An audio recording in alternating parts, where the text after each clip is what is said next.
Tarosophy is the knowledge of the tarot from the Hermetic point of view, that is the purest, the one with which they were codified in Italy in full humanism, that is that historical period in which the exaltation of the creator man gives rise to that philosophical current that we will see in the anthroposophy of Rudolph Steiner, its maximum expression. Tarosophy is inspired by the Hermetic principles, by Egyptian and Greek astrology and mythology. And that is why, to enter this journey, we must go back to that sources. The Hermetists had the motto, all is one, omnia unus est in Latin. Since all is one, the cosmos must be conceived as a coherent, organic, and ordered set of the essence, information, waves, matter, and energy, and obviously human being. Where nature ends, art begins. Nature is chaotic and tends towards entropy. Art, or alchemy, is everything that takes natural elements and transforms them, or rather refines them, and for some traditions reveals the soul that was already there in potential. Chaos reigns in nature. Everything tends toward disorder and entropy. If you leave a garden untended, in a short time the weeds invades it. If you don't paint and take care of a wall, it crumbles. Everything flows towards chaos, entropy, because entropy is the force of attraction that dominates in nature. If you get close to someone who has cold, he will catch it. But you won't get better if you hug someone who is healthy. Evil comes by itself, while good must be conquered. This dance, because this is the dance, a dance that we do against this law of chaos, we call it order, a dance that lasts a lifetime and that moves civilization. It makes them evolve, but it can never stop because static balance is a balance of objects and lifeless things. Whatever is transformed by the alchemical action of man is alchemical work, from ingredients to complex recipes, from pigments to paintings, from blocks of stone to the sculpture, from woods to the gardens, and so on. Today we can investigate the unique reality by studying together the knowledge of ancient tradition and modern science, the symbols of tarot and astrology, the universal law of matter, nature, and life, and how humanity fits into this universe. We must first imagine a circle that goes from chaos to cosmos, from disorder to order, and back to disorder, because without the push of entropy, everything will remain the same as it is. In the tarot, we go from the Fool, number 0, this one. It's shapeless, indicating a man who throws himself into the abyss, into chaos precisely, to the world. The order of the cosmos in which every atom occupies its place and every star has its function. Every sound is part of an harmony. And yet, thanks to love, Eros, the son of chaos, a new cycle can begin, a new round that repeats from chaos and through different phases awakens in order, because love is the driving force of the world, that which moves everything. To put it like Dante, it is love that moves the sun and the other stars. According to Greek cosmogony, the universe emerged from chaos, a primordial void symbol of the things that are still indefinite and that lie in a potential status. From this cosmic mass, the first deities and primordial elements originated: Gaia, the earth; Tartarus, the infernal abyss; and Eros, love. From the union of Erebus, darkness, and Nyx, the night, were born Ether, the ether, and Hemera, the day. In the Bible, God finds himself facing the abyss where darkness reigns, and from that darkness he begins to create the sky and the earth. The void, which is not something contained, but which contains everything, represents absolute unity, is the unknown container of all that exists, the first unknown cause. Chaos, the void structure, since it is synonymous with space, represented and included all the elements in their primitive and formless state. The ancient Greek terms of chaos is rendered by open space, abyss where darkness and obscurity are. So, let's start from chaos, from the fools, who dives into the abyss, who takes a leap into the void to collect the element and begin to put things in order. Thus we arrive at the first arcana, the magician.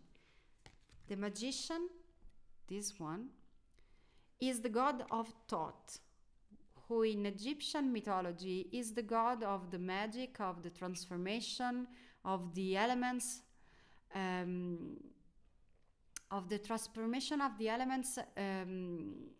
into someone different, the god of alchemy, but also the art, the technique, and the word. With Alexander the Great's conquest of Egypt, and the rise to power of the Greek elite, Greek mythology merges with Egyptian mythology, and the god Thoth and the Greek god Hermes are assimilated also by virtue of their similar characteristics. Thus begins the long tradition of Hermetic esotericism, of which this evening we will see the fundamental precepts that are extremely useful in daily life to develop our gifts of manifestation and transformation of ourselves and reality. The 7 Hermetic principles of the Kybalion. Hermetic philosophy, originating from the ancient Egypt and then taken up by the Greeks, represent one of the main sources of esoteric knowledge in our West. The Kybalion is one of the fundamental texts of Hermetism and enunciate 7 principles that constitute the basic laws on which the life of the universe and its creatures is based. The 7 fundamental principles are the following. The first, mentalism. The second, correspondence. The third, vibration. Polarity, rhythm, cause and effect. And the last, the 7th, the gender. Let's now see what all this means and how it manifests itself in practice. The first, the principle of mentalism. All is mind, states the Kybalion.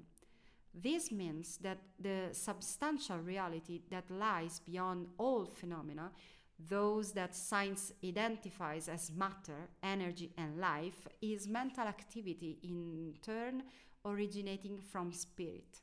Everything that exists is a creation of the universal mind, and therefore there is a universal spirit that creates everything with his own mind. The spirit is by its nature unknowable and undefinable, but its existence manifests itself in creative mental activity. Where matter, energy, or life exists, we therefore know that all of this, though by a mind before it existed. This applies both the macrocosm, the universe, large systems, and the microcosm, individual living beings and small systems.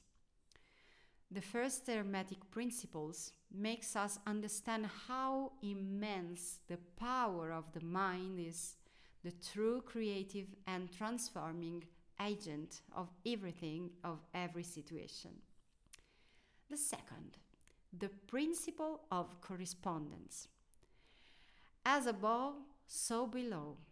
The second Hermetic principle says that there is a precise analogy between the laws that govern the different level of existence. This is a principle of fundamental importance because it makes us understand how the different systems, from the largest to the smallest, all function through the same basic laws. Therefore, knowing the mechanisms that regulate a known system, we can transpose them by analogy to an unknown one. This second Hermetic principle is a fundamental key to understanding the functioning of the non-material planes of existence and of the occult sciences in general, since the two energy currents that act on the higher levels behave in the same way as the non-terrestrial ones, such as electricity or magnetism. 3. The principle of vibration.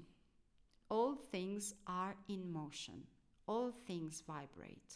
This is no longer a mystery even for our science. Even the solid objects are apparently made of atoms, which are known to be made of moving particles. The fact that they appear solid and compact depends on our limited capacity for perception, but in reality, everything vibrates and has its own vibrational frequency. The third Hermetic principles is also of great importance as it allows us to understand the interaction between the different vibrational frequencies through the phenomenon of resonance. All this can be transposed to the higher planes of the existence, etheric, astral, or mental, that thanks to the second Hermetic principle to understanding the laws that govern the interaction between mind, emotion, energy, and matter.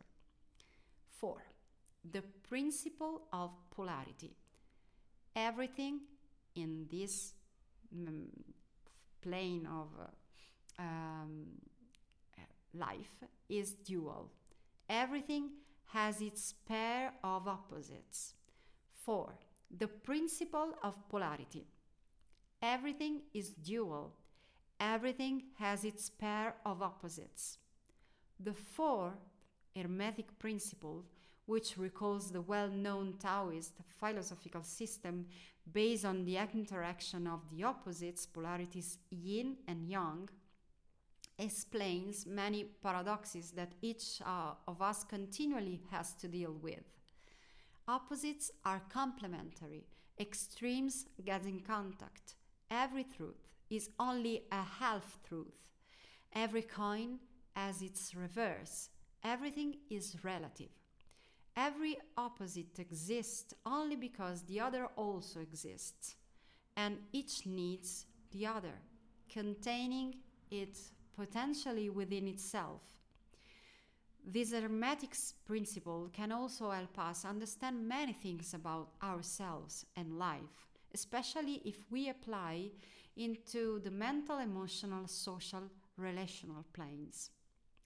5. The principle of rhythm. Everything has its phases. It grows and decreases. It flows and ebbs. The fifth Hermetic principle is closely linked to the fourth, making it clear that in all things there is a rhythm of alternation between two opposite polarities in their multiple manifestation. All things grow and decay, advance and recede, increase and decrease. This is life, in galaxies as in stars, in man as in plants. No one can think of always being on the crest of a wave or growing infinitely. But the knowledge of this law and of its manifestation in a specific system allows one to understand how to do the right things and the right time in harmony with the ebb and the flow of life. The sixth Hermetic principle makes us understand how each of us is truly master of their own destiny, as our future will be determined by the consequences of our choices and not by random events. The doctrine of reincarnation is also based on this principle, as well as on the fifth and the fourth. Last is the seventh, the principle of gender. Everything has its male and female gender, and gender manifests itself on every plane. The seventh Hermetic principle is somewhat reminiscent of the fourth, that of polarity, but refers to the fact that every creative action requires the interaction of the male gender with the female gender. On the physical level of existence, the differentiation between male and female manifests itself in sexuality, but this distinction is also present on the higher levels, obviously with different modalities and energies. It is clear to everyone that to generate a new living being, the male-female union through the sexual act is necessary, but the same argument is also valid for any other type of creation, from mental to spiritual to artistic. Where there is a creation, there is always the union of a male component with a female one, with the modalities proper to each level of existence. The 7 principles of the Kybalions are very useful tools to apply to our daily lives and are tools at our complete disposal to transform our life experience into the creative act for which humanity was made. It is up to us to use them with the due wisdom to become the best version of ourselves. I hope this brief introduction to this topic has been interesting. If you have any questions, do not hesitate to write me and follow my profile. A huge hug to all of you. Let me know, you English speakers, if you want to continue following the videos in your language too. Peace on the horizon of all souls.